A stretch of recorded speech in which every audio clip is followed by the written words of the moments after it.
Good morning and good evening, listeners and viewers. This is Manan Raval, and we are having Steve Rao from West Virginia. He has a fantastic career so far, and he is an Indian origin politician here in USA. And we would like to invite him today for his personal journey. Welcome, Steve Rao, sir.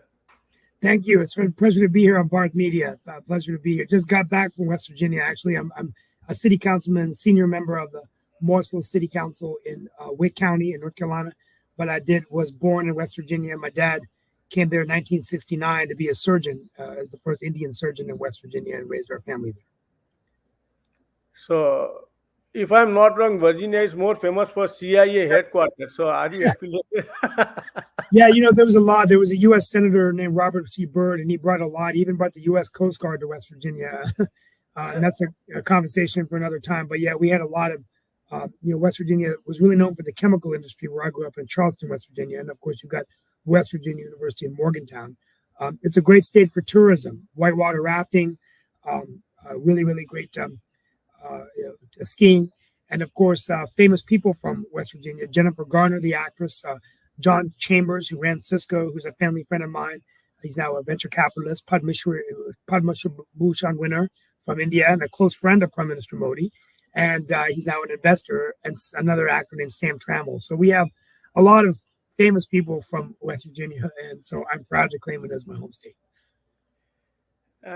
Sir, so when you born here in US, right? Yeah, born in 1970, and grew up in West Virginia. Became a top junior tennis player. Won a state high school championship in Delaware. Then I went to play college tennis at Emory, and met my wife. And I had been interested in politics. I have a law background. When I moved back to West Virginia for a few years, I did the lobbying work. Worked a lot with Joe Manchin when he was a state senator. Worked with Jay Rockefeller when he was a U.S. senator. Other people, and politics was in my blood. My great grandfather Rama Rao was the Speaker of the House of Legislature in Tamil Nadu and British India. Then India left to join Gandhi's movement. His son Krishna Rao was the mayor of Madras, 1961. Actually welcomed the Queen of England, Her Majesty Queen Elizabeth, to his residence in 61.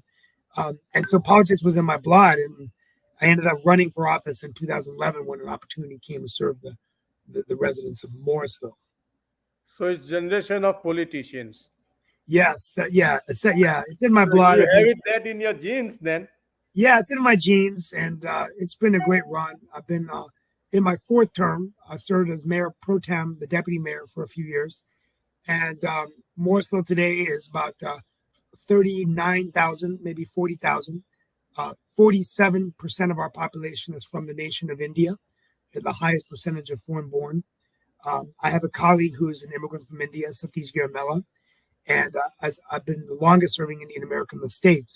But it's really great to be a part of. We consistently are ranked as one of the top towns to live in, to work in, to raise a family in, and to have fun in with our parks. And of course, the claim to fame is the famous cricket park in Church Street Park, which hosted the Major League Cricket Championships last summer. And and so people, Team USA has trained in Morrisville. We have professional cricket, minor league cricket, and now we have Major League Cricket, and looking to bring in more tournaments. And of course, great Diwali festival, Holi festival, Batakuma festivals. I mean, almost every state of India is represented in the great town of Morrisville, and even Cary, one of our neighboring suburb cities. So where did you do your schooling? I went to West Virginia, Emory University undergraduate. When I was at Emory, I met my wife. She was my best friend at college. Was a college tennis player there for a little while. And then, the guy that actually taught, I worked at the Carter Center under the tutelage of President Jimmy Carter, former president, and got to interact with him a little bit, listen to his lectures. It was quite fascinating. Then I worked for a little while and went to law school, and decided I didn't really like practicing law, so I never really even practiced. I just went into high-tech ventures. So I've been in senior executive roles in business development and sales, And now I'm in with a lobbying and governmental relations firm where I am the rainmaker for a firm where I do a lot of the technology work, project management, representing primarily tech companies, and in AI. I'm seeing a lot of AI and data, and Yeah. leading a lot of those initiatives in Morrisville. So you did your law, and then how you inspired to get into politics? Well, what happened in 2011 was, or 2010, one of my friends, a Republican, Tom Murray, won a seat in the General Assembly, our parliament here, and the seat was open. And he's a good friend of mine, and he came to me and said, I think you should run for my seat. They're going to appoint or have an election, and if you run, they decide to have an election. He said, you'll be the first Indian elected, and it's a big community, and I think you'll do a good job. And so I didn't really want to run, and I ended up running and winning, and then I won again, and I've been the number one vote getter in all 4 elections, which is huge for me.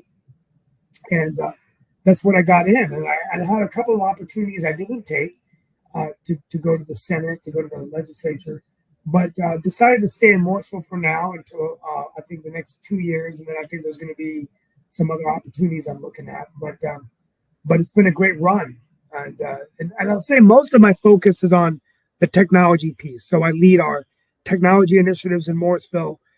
We have a smart city initiative now. We're winning a lot of national awards, leveraging sensors to manage flooding in our parks, make how our facilities are being used, how many people are using our facilities, how many vehicles are traveling on our roads. We're working getting grants for that, and also other things as well in terms of just using AI eventually to automate a lot of our processes. So these are most of my time is spent doing that, and also the economic development. I do kind of an emerging career in media with TV and radio.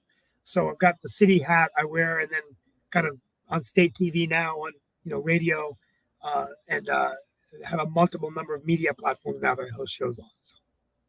So you are just like our helping hand then. We need your guidance on our media. We are just a startup. Yeah, I can help you absolutely. And I just I came into this kind of unexpectedly, and now I'm working on PBS Carolinas on State Lines as an Wow. analyst on PBS Carolinas Black Issues Forum, where I'm the analyst. Joined WPTF as a commentator, which might be turning into new things. That's a statewide or very, very wide listening network. Talking a lot about technology, AI, foreign affairs, and quite frankly, I've fallen in love with it. But yeah, I'm always here to help. I mean, people are always looking to be interviewed, to share their stories, to exchange ideas with each other. And I got to tell you, of all the things I've done in my life, I really like the radio and the TV more than anything, because when I have that moment of time where I can project and share my ideas and I can interact with others, it's fascinating. The Yep. second thing that I've learned is hosting is a lot different than being a guest like today. Uh, I had the honor of interviewing really, really special people, and find that those relationships are truly unique, because when you interview someone, they open up to you in a way that they normally wouldn't open up to you when you meet them at an event or something, and you shake a hand and you take a card and then you move on, right?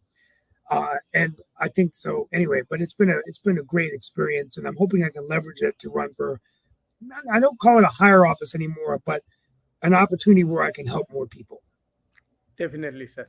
So your first election was with the Republican Party, or No, I've always been a Democrat. I'm more of a middle of the road guy. I really believe that American politics has become very partisan. It's a gladiator sport at the federal level, at the U.S. Senate, Congress level, and the state level, and it's even getting like that at the city level. And but I think at the cities, the beautiful thing is our focus is more on infrastructure, fire and police, parks, greenways, the quality of life, the technology stuff I talked about, um, economic development, bringing in vibrant companies. We're getting a lot of companies in Morrisville and life sciences. We've been rated recently as the number one city to start a small business in. So like kind of opening up the floodgates for more entrepreneurs. And we got $1.5 billion life science campus opening up here, Spark Life Sciences, and uh just landed a battery lithium manufacturer, Forge Nano, that's going to create $165 million investment and 200 jobs. And the reason I say that is all of these issues I discussed have nothing to do with the party. A Yeah, yeah. road is a road, whether you're a Democrat or Republican. Schools are schools, whether you're a Republican or Democrat. Managing your growth is, and I think coming together with a strategy. Now, there are many people out there who don't agree with me, and but I think it's worked well for me. Being yes, I am a Democrat in terms of my values. I support President Biden. I believe he's been a good president. I am concerned a little bit about his age, but I think he's achieved a lot as a president of the United States. I think he has a lot of experience as a vice president and as a former U.S. senator. Roy Cooper, the governor of our state, probably the best governor in the country, um, Yeah. and Josh Stein running for attorney general. And so, but I'm not afraid to work with Republicans to get things done. So, and that's kind of where we are as a country. Is it's just gotten so divided, right? So, are you planning for upcoming election of 2024? Is there any higher post that you are planning to go Yeah, with? I was being approached by some people like the Commissioner of Labor because I really felt like that would be a statewide office where I could really leverage my background in technology, particularly looking at the changing face of labor, the kinds of conversations I've had with John Chambers. But I decided there wasn't enough time. I'm the kind of guy that likes to dot every I, cross every T. So what I've decided is I would like to consider a 2026 run for the Wake County Commissioners, which is a county office where I could help more municipal governments and take the great model of what I've done in Morrisville with my colleagues and replicate it across the county. Uh, I also would like to consider, it's on my bucket list, to be a viable candidate for the United States Congress. I'm the son-in-law of veterans in the United States Air Force, and the only way I can serve my country now is to go to Washington. Yes. Too old to go in the military. So this is what I've decided. And so it's either going to be the county and then Congress, and maybe I don't make it, but yeah. And it's not about moving up. I want the listeners to know that, I've worked really hard to build my brand, and I have hundreds and hundreds of thousands of people that listen to me on the TV and radio. And so going to an office that is larger in scope will give me the authority to help more people. And I think the county is one office where many people from the Indian community, we already have now a new lady in Cary that's running in Cary City, Sarika Bansal. We have Satish Garamella, who is now our mayor pro tem, very smart guy. And we have Jay Chaudhary in the Senate. But having someone at the county level, which is a county that represents 1 million people, a budget that's significantly over $1 billion, that's funding that can help with our roads, with our schools, with our bridges. Yeah. So we have to look as we grow Indian American, what I call the Samosa or Pakora caucus in North Carolina, which is what Congressman Krishnamurti calls the Congress, and is where can we have a team that is leveraging the most value for our community? And I think spreading the wealth, so getting one person in the county, would be great. So these are my ideas and plans. I know nothing will be easy, but I'm not afraid to play my game, and I put it out there, and I've done well 4-0. Hopefully it'll be 5, but I'm ready to take some risk. And hey, if it doesn't work out, the thing that's made me kind of laugh is that I've got the media to fall back on. So Yeah. it's almost as if I run and for a bigger office, and like I've always thought, my tennis coach often taught me that when you're fighting or playing someone that's got nothing to lose, they can be dangerous. And I won my first state championship when I was playing the number 1 seed, and no one thought I had a chance. And what he told me was, you're going to have to develop 2 or 3 weapons better than anybody, and then you're just going to not focus on your opponent, and you're going to give it your best, but you're dangerous because you're not expected to win. And I ended up winning, and then the next year when I was predicted to win, I lost. But the funny thing is that he told me as a coach that you can apply that to your life.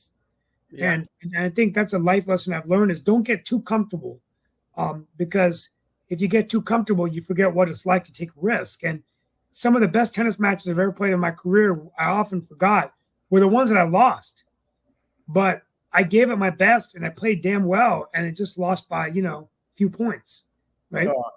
And so I think there's an analogy between competitive athletics, competitive business, competitive politics, and it's all up in the head. And so I think I'm in a really good frame of mind now to help our community, and I'm very proud of the Indian Americans that are elected, and I look forward to working with each and one of them to make sure that you know, and as long as I keep running, I'm still an athlete, so I'm running half marathons, training for triathlons. As long as this heart is beating and blood is flowing through my veins, hopefully I can still stay in office. Yep. So you are all over, in the sports, in the law field. Now you are in politics. Uh, your journey started of politics in 2010, right? Yeah. I ran in 2010 and lost for the county commissioner, and And then I decided 1 year later to come back when the seat opened up. So, and I ran for county. I lost by 2% against the chairman, who's now a good friend of mine, Tony Gurley, and he's retired from politics, a pharmacist. But it was fun, and so yeah, that's my story. Yeah. how well you can feel about being an Indian American into a politics? Is there any hurdles that you face, or you get any kind of negative comments and stuff like that? No, I don't think so at all. In fact, I will tell you that the Indian community is done so well in America, and today we've got Nikki Haley, the former governor and ambassador, that's a contender for the presidency. He's got a great chance still to win New Hampshire or Iowa. I still think she could win the nomination. You've got Sanjay Gupta on CNN. You've got Congressman Krishnamurti Rokhanna, other Indian Americans that are doing really well at the national level. And as Indian Americans do well, Jay Chaudhry's been, in my opinion, will go down. I think he'll go down. Of course, he's biased because he's one of my best friends, but I truly believe that he'll go down in history as maybe one of the best state senators in the history of the state. Just a great guy, great person, been very effective. And when he does well, that means all of us do well, right? So he set the bar so high. So whoever runs for the Senate after Chaudhry, whether they're younger, they're going to do very, very well, right? I've done good job, and I'm more of a showman, a different style. Satish has been very effective. Sarika Bansal has already got to a good start. So I think the bottom line is, we're in the highest income percentage in the country. We're running companies. Who's running Google? Sundar Pichai. Who's running Microsoft? Satya Nadella. Yeah. Who's running the 1 out of every 3 CIOs, right? IT coming from India. The engineers, the innovators, the scientists, the business owners, not only now the doctors and the engineers, even the lawyers. So to answer your question, yeah, there's never been a better time in our country to be an Indian American. And the brand of our community is so strong that I truly believe that you will see one day an Indian president. It could be Nikki Haley, Rishi Sunak. You look at him becoming the British Prime Minister. Who would have ever dreamt? Yep. I think these two things happening simultaneously could perhaps be a huge message sent to the world, that Indians that can come to the country within a generation can rise to the highest off in the land. When I was a kid, it would have been unheard of for the the daughter of immigrants from India to be considered the president of the United States. Yep. So anyway, I think what better way. So yeah, absolutely. That's what I think. And I appreciate your time today. I have to leave in a few minutes, but I think this has been a great interview. Is there anything else I can answer? Any last word for the Indian community? Well, first of all, it's been an honor for me to serve as the longest serving Indian American in North Carolina. And I'm so proud of the really great work that all of us are doing. I'm so proud of Morrisville. We consistently being ranked as one of the top cities to live in, to work in, to play in. And Wake County, one of the best counties to live in and work in and play in. And we're doing so well across the country. So my final words to anyone listening is get involved with your community. It doesn't have to be running for office. Make a change. Get involved with the board. Get involved with an HOA. Make your voice heard. And most importantly, prepare our next generation, our kids, our grandchildren, because that's when we're going to take this country by storm. I hope I can be a part of it. Don't count me out of the game. I'm a young 53. Hopefully, maybe I'll have my shot at the White House one day. I've got 30 more years to catch President Biden. But if not, maybe my children will go into politics. But if not, it's been an honor and really great to be with you. And I look forward to continuing to make history with you. And want to thank you all for being game changer entrepreneurs as well in the media space. And I'll get with you offline on what we can do to help connect you with the leaders in North Carolina and welcome you to North Carolina on behalf of our governor, Roy Cooper. the best state in the union, North Carolina, Thank next you, to sir. West Virginia. Thank you. Thank you, sir. Uh, Thank you. thank you.